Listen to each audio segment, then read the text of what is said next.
For anyone who's watching this and kind of curious about how to get more competitive in singles in general, maybe not to the same degree that you are heading for, just because you are playing at a higher level, but even if they just wanted to get a little bit more competitive, just because I know singles isn't like everyone's favorite, or like if they do enjoy playing it, like they just sometimes have a harder time trying to know how to improve in it, just because I think the mass or the majority of people who play more like recreational or like rec competitive badminton are doubles players. What are some kind of high level pieces of tips that you would say to kind of focus on if they're trying to improve, or like even like drill wise? Yeah, so I'd say that if you try to improve your singles game, first of all would be footwork. Because I find if you're not able to move to the bird efficiently, then you're just wasting a lot of energy, right? 'Cause I find, and even if you have like the best shots in the world, but if you can't get to the shuttle quick and efficient, then there's what's the point of having all these great shots, right? So I find that even though people may not enjoy footwork, it's a necessity for having a good singles game. And secondly, I'd say um, cardio is also very important because if you have good footwork, but if you get tired too quick, then what's the point of having the good footwork? Right? So cardio and footwork, they kind of go hand in hand, right? So it's the tough things that make the big differences. So yeah, I'd say cardio and footwork, and then drill wise, I'd say it's important that they're able to um, have good depth in their shots. Because I'm the head coach at Sunridge Badminton, and so I see a lot of like the rec players playing, and a lot of the time they're not able to clear or lift the shuttle all the way to the back of the court. So that's a problem because first of all, their opponent is just kind of standing there hitting shots, not going all the way to the back. And then secondly, since their shots are so short, they don't have enough time to recover. And then so now they're kind of, chasing the shuttle. So I find that depth is extremely important. So if they want to do like some drills, they could just, work on their lifts. Hey, I'm able to lift this high, I'm able to lift a bit fly, but just having that control and accuracy just to, ensure that they're always moving their opponent around. Mhm. Or to train their biceps so they can hit harder and farther. Is that a thing? No, I wouldn't say so. I think God. biceps I'd say that biceps is one of the most useless muscles for badminton Really? because the bicep is for this motion. Rarely are we going backwards, right? So if you want to strengthen your body, it's more having a strong shoulder for when we're overhead swinging, or having a strong forehand so that when we push the bird, we're really using our forearm to really get that depth and control. And then also like the tricep, because that's used when we like extend the arm up here. So I'd say biceps. It's mostly just for aesthetics. Why you gotta call me out like that? It's because you called me out about the cinnamon buns. I'm just getting Oh even. my God. Oh my God. Gosh. Okay. Okay. I see. So triceps, forearms. So you actually have to like do like forearm workouts? Yeah, it's very important because proper technique is right before you make contact with the bird, you want to squeeze the grip, and then so the squeeze comes from strong fingers, and then also having like a strong forearm as well, just to generate that extra power in the shot and have a bit more accuracy. So you have to train your fingers too then? Yeah, you do, because let me see if I can find a racket. Okay. I want to say something, but I don't know if it's appropriate for this podcast. It's your podcast, so say what you want, I guess. Um, Okay. but yeah, you usually when you play, like you start with your grip loose, and then before you hit the bird, you really want to kind of like squeeze it, so you're able to just get that like last bit of power to really push the shot over, and just to get that accuracy. Okay, so that's how you would do it. You would just like sit at home with your racket and practice kind of swinging. Yeah. So what you can do is you can just hold it with like backhand, come just say, okay, loose, and then squeeze here, and then squeeze. And you can switch to your forehand, loose, and then squeeze, just to kind of get used to that kind of like squeezing motion on the grip. And the same thing with the overhead. You can go here and squeeze, last bit here, and then squeezing the racket, just to kind of like have that power transfer occur. Okay, I see. Would you say that that's still doable with like a stress ball? Yeah, for sure. Stress balls are very important. Yeah, or even like a tennis ball. If you're just holding it, and if you're just squeezing it, and then Mhm. just squeeze it like 20 times, take a break, and then keep on doing that because just get it'll just get the fingers stronger. So that Okay. when you squeeze the grip, you'll be able Mhm. to transfer even more power. Okay, okay. So in terms of forearms wise, does that one workout actually work? I've seen people do it at the gym, I swear to God. So they hold I don't know what the weight's called, like of the free weight, and they Yeah. literally just do this and they go like this. Yeah, Does that I actually have a dumbbell right here. Weird enough. Yeah, so the one where you just start like this. Yeah, that's gonna help. That's gonna strengthen your form for sure because when you swing, there's a lot of pronation.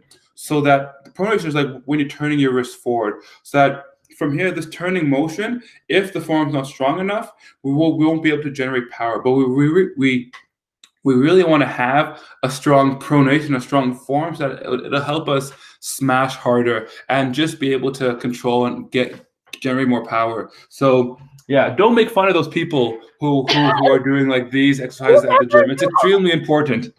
Okay. You never know because I'm like, I don't know how half these workouts work at the gym. So I see people doing Mhm. stuff. I'm like, are you just making that?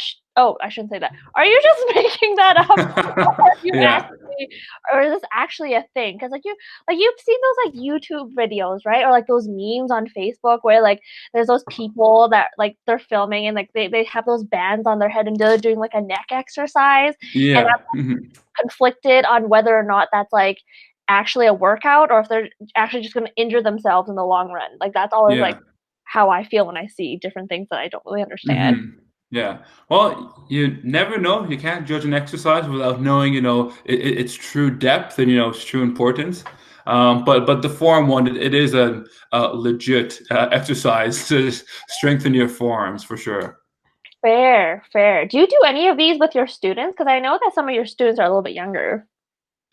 So not so much weight training with my younger students, but it's more cardio and just kind of like working on their coordination when they're young. But as they get older, like once they're in high school and in university, then we bring in some weights and have them get strong and kind of build on a bit more muscle. But if they're, let's say, junior high or younger, it's just more on learning to have the mind connect with the feet and just having some good coordination. Like crossovers or some shuffling, and just kind of working and seeing how the body works for them because they're still in kind of like the figuring out phase of their sports career kind of. That's totally fair. And I guess it is like arguably a bit better to work with like the brain when they're younger just because it's still so malleable. Like that's why people Hmm. are like, oh, teach languages to your kids when they're still really young because like they can absorb it very well and they can pick it up very quickly. And I guess that was Yeah. part of it. Yeah, it's important. It's important to start young for those things, but not impossible to learn them once you're older. I'd say it'll just take a bit more focus and more time, but that's fine if it's truly important to you. That's totally fair. I think you're doing well. Well, so in terms of, I want to just also go backwards a little tiny bit. So I did mention, but we didn't really talk about too much that you did want to go potentially to the Olympics one day. Is there a specific one that you kind of you're aiming for to go to? Yeah, so the focus is 2024 Olympics in Paris. So that's kind of like the main goal. But there's many smaller stepping stones in order to kind of like qualify for the Olympics. Okay. So what are those kind of like big but I mean small but significant steps that you have kind of planned out so far for yourself to try and get there? Yeah, well, first, I believe in, like going like one step at a time. So I'd like to, place at nationals and hopefully be part of the national team, and then maybe play some Pan American games and Pan American championships, and play Thomas Cup and Uber Cup and Sudirman Cup, and just kind of just play more international terms, then slowly kind of go from the 100 to the 300 to the 500, and slowly increase the competition level of international play. So those like the stepping stones that I'm talking about in order to get to the top because you can't just say, oh, I want to be an Olympian, but then miss, step 1 to 10, right? You have to go step 1, step 2, step 3. There's no cutting corners at, like elite and in elite sports, right? So you have to just be kind of say, hey, I'm at, level 5. I need to get to level 15. Okay, level 6, level 7. There's no jumping from level 5 to level 15 without putting in the work to get, up each level at a time. Hmm. That's totally fair. But, so I guess my question would be more so as well, like how do you qualify for those things? Because I'm just in my mind, I don't know if it's like a voluntary thing if you want to play Pan Am Games or join the national team, or if it's more kind of like you get scouted, like you know how like some universities like scout their players and stuff, like mostly in the States, but like so what's that process kind of like? Yeah, so I'd say in order to be on the Canadian national team, they usually take the top 2 or 3 in each discipline, and then they'll send them invites. And then same thing for the Pan Am's, Thomas Cup, Uber Cup, and Sudirman Cup, and also Commonwealth Games. Um, they will select you based on your national and international results. So usually it's like the top 3 players and will get invited, and sometimes it does overlap. So they might go to like the 4th or 5th player, depending how many players they want to take that year. So it's all based on your national and your international results. But then for qualifying for the Olympics, it's only based on your international tournaments. So they take your top 10 tournaments, and then they see, how you've done, where you've placed, and then they usually take the top 32 to like 45 players in the world. But it gets a little complicated because they're only allowed to take 2 players from each country unless they have 3 players ranked within the top 5 of men's singles. So that's where it kind of gets like a bit more complicated with like ranking points and whatnot. But generally, it's if you're top 35 in the world, you have a very strong chance of making the Olympics if nothing, happens, or if you don't have like a couple of big losses and you like fall in ranking or anything like that. Oh, okay, I see. I see it. I can kind of start to understand a little bit. I did pick up on the fact that you said that you get invited to join the team based off of your national slash international rank. So is that Yeah. more so on the basis of like the amount of points you accumulate playing like national and international games? Yeah, for sure. So yeah, like they call them national elite. So there's one in each province. So then let's say if you win Alberta elite, that's worth like 5,000 points, for example. If you get second, it's worth like 3,000 points. If you get third, and then it kind of goes down from there. And so let's say you play like 4 tournaments that year, and so you get like a first, a second, a first, and a first. So then you'll have a lot of points accumulated. Then your ranking will be higher compared to other people since you've won more, if that makes sense. Yes. So is Hmm. it also in your benefit too then to like play more games because that way you can get more points, or is it kind of like a ratio that they do where it's kind of like they compare like a percentage of wins versus like another person's percentage of wins if they play a different number of games? Yeah. So they take your total points divided by the amount of tournaments you play.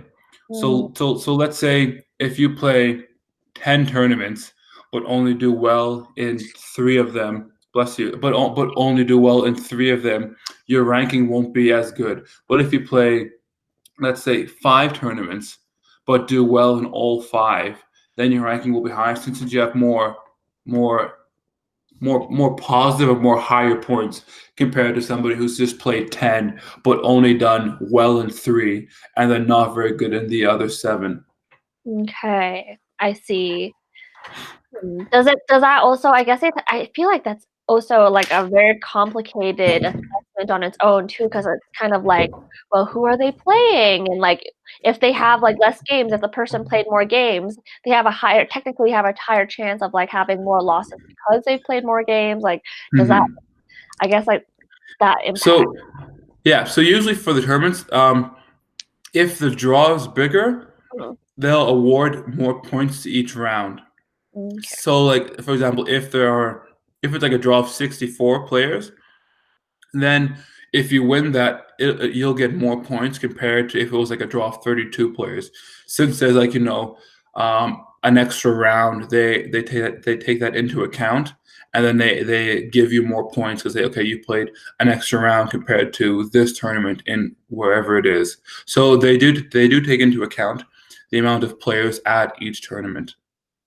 Okay, that's good then. That's good then. Oh my gosh, this sounds so confusing. I'd be like, I would feel so confused if I was ever a player, or if even if I was like working behind the scenes, because there's so many things to take into consideration, because everyone's circumstances are so different.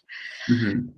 Oh gosh. And kind of like last question, but for you before we kind of wrap up, because I know I don't want to keep you for too long. So what do you think are the biggest challenges for either yourself or like as a general thing to get in getting to the Olympics? I guess mostly for you right now. Um, Good question. I'd say that one thing that for I say most Canadian badminton players is funding, because since badminton isn't a huge sport here in Canada, it's all self-funded for the most part. So all the hotels, all the flights, all the entry fees, all the training, it has to come out of your own pocket. So I say that that's one of the bigger issues with overall in badminton Canada, because if it was hockey or if it was skiing, there's a lot more money in general in those sports.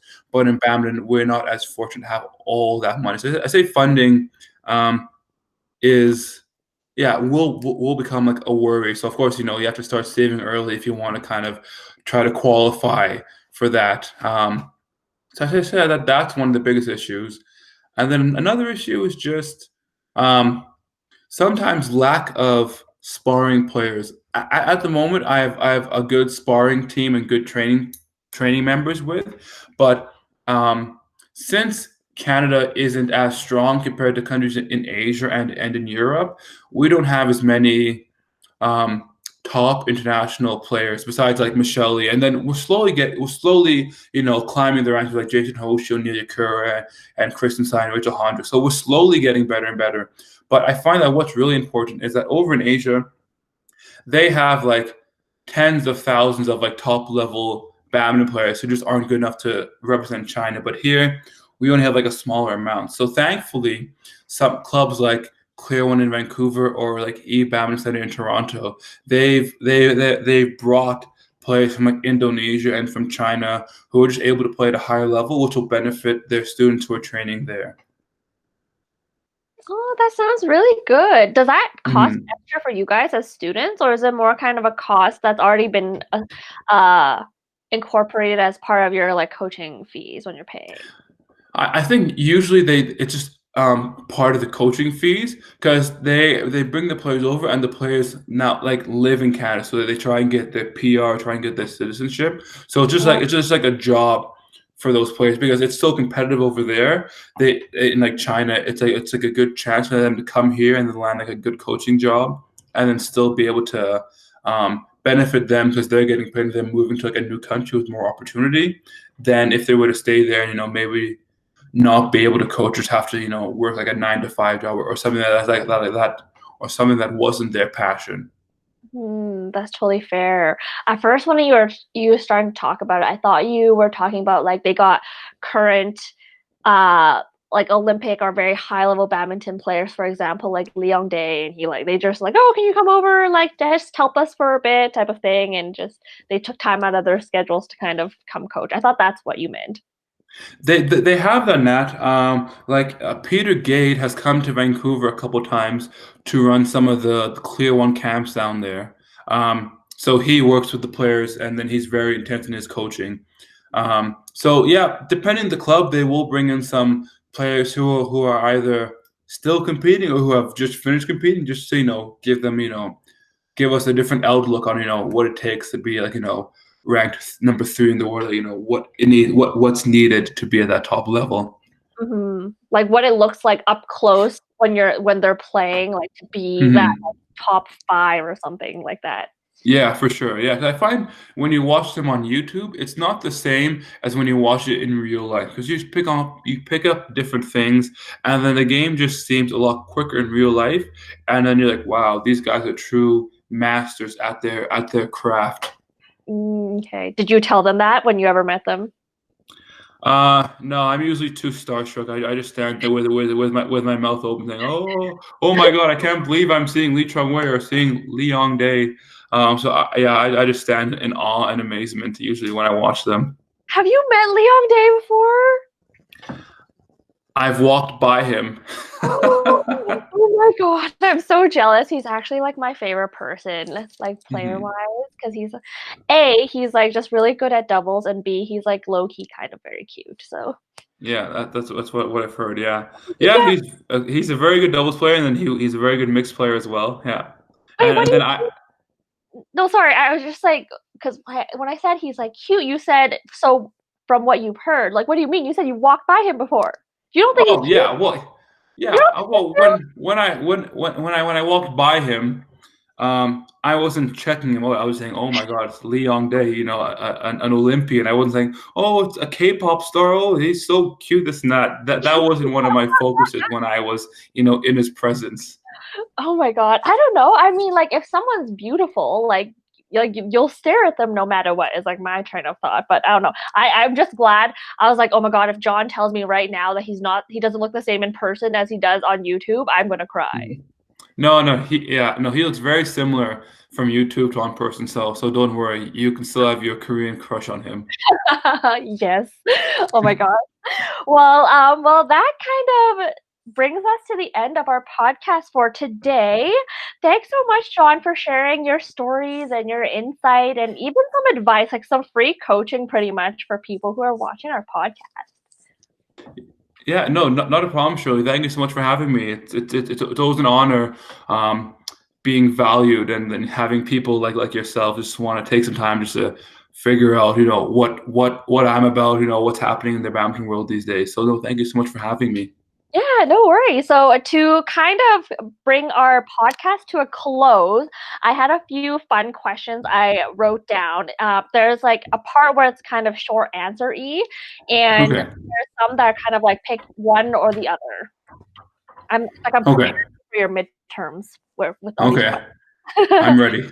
Okay, so if you have one, describe your favorite shot to play on court.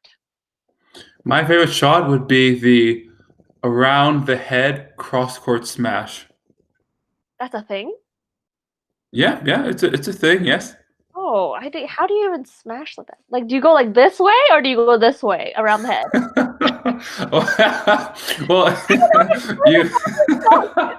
Well, you like you turd for your own head, and then you smash going this way, hitting it across court. Oh, okay, I see. So it's Yeah. not just like the dancing. No, no, it's not. You're not twirling like a tornado or anything like that. Just the racket's coming up and going forward cross court. Yeah. Okay, okay, that makes a lot more sense. Okay, thank you for clarifying that. If you could spend a day training with any professional singles player, who would it be? Um, I say it'd be Chow Tian Chen from Taiwan. Oh, From really? I thought Taiwan. Yeah. you were gonna say Lee Chong Wei. Yeah, I don't know. I've been watching of Chow Tian Chen, and then I find his game is just so exhilarating to watch. He's just so explosive, and he's so physically strong. I feel like I can relate to him the most compared to like other players. Like Lee Chong Wei, I think he's like 5'8", and he's short and he's quick. But Chow Tian Chen, he's like 5'11". He's got like a big build, and he's very quick on course. I feel like I could relate, or I aspire to be like that down the road. Hopefully. I see. Okay, okay, I get it. I get it. Okay, so now this one, you can pick one or the other. So, would you rather play mixed doubles or men doubles? Men's doubles. Sorry, mixed doubles for sure. Yeah. Okay, Because it's closer to singles. what's that supposed to mean? No, it's just because the strategy for mixed doubles, no, is that the woman covers the front of the court, so she sets up for the guy, and then the guy, is up there in the midcourt and in the backcourt applying pressure. So it's Oh, just closer to singles in a sense. Okay, I see. Okay. I thought you're going somewhere else completely different with that, but I will accept that answer. Okay. Okay, this one should be obvious based off of what you're wearing, but Yonex or Victor? Giannis for sure, 100%. Are you sponsored by them, by the I way? am with Giannis, yes. Okay, totally makes sense. Okay, Lin Dan or Li Chongwei? Lee Chongwei, 100%. He was the very first player I watched on YouTube, and yeah, he won me over. Okay, Li Chongwei or Liang Day? I'm gonna say Lee Chongwei, but I know you want me to say Lee Yongdae, but I'm not gonna pass that test for you. God, okay, fine, whatever. Now would you, if you had the opportunity to train in a European or an Asian country, which one would you pick and why? Probably European because I feel that their play style is more suited towards my game. And that is in like a quick overview, but what's that kind of like when you say? Um, I'd say that overall, European players, they're more focused on technique, and then they teach a more, I don't want to say stiff technique, but their technique is like much more pronounced. Like they have to have like the arm up. But when over in Asia, it's like a lot of the players they they just have flowing technique and flowing things, so it's not as big as of a focus. And I find it's just a bit more structured, yeah, in Europe as well. Okay, fair. Um, all right. Oh, this is. I didn't even realize that you talked about these before I wrote these questions. Okay, would to refuel for a game, would you rather have cinnamon buns or a doner pizza? To refuel, Yes. uh, well, none of them, but it would have to be doner pizza if I had to pick one. If those were the only two things left on this planet and you were really hungry before a game, that's like Yeah, it would be doner pizza, but I don't know how quick I'd be moving on court. that's totally fair. That thing is so heavy. I feel like I eat one slice and I'm like, oh my god, I'm full until tomorrow. For sure. Now this is a big one because you're still a student. Would you rather have your full tuition paid for or your costs covered for the Olympics if you made it? Like full tuition as in like full 4 years. And then for the Olympics, are they just paying for the like 1 or 2 weeks there, or are they paying for the traveling too? I guess they would pay for your time there and the traveling, but not like the vacation time, just like the playing time, if that's what you're getting Um, Probably Olympics, because that would mean I've made it and I've achieved one of my biggest goals in life. So school will always be there, but you can only be in like an athletic prime for so long. That's true. That sounds good. You're not getting any younger, John. I know, I know. So I'd like to thank you again and thank our listeners as well for joining in on our podcast for this week. Follow us either on Facebook or Instagram or even on this YouTube channel too, just to kind of keep up. So until then, that's the tea. Yay! See you. Thank you.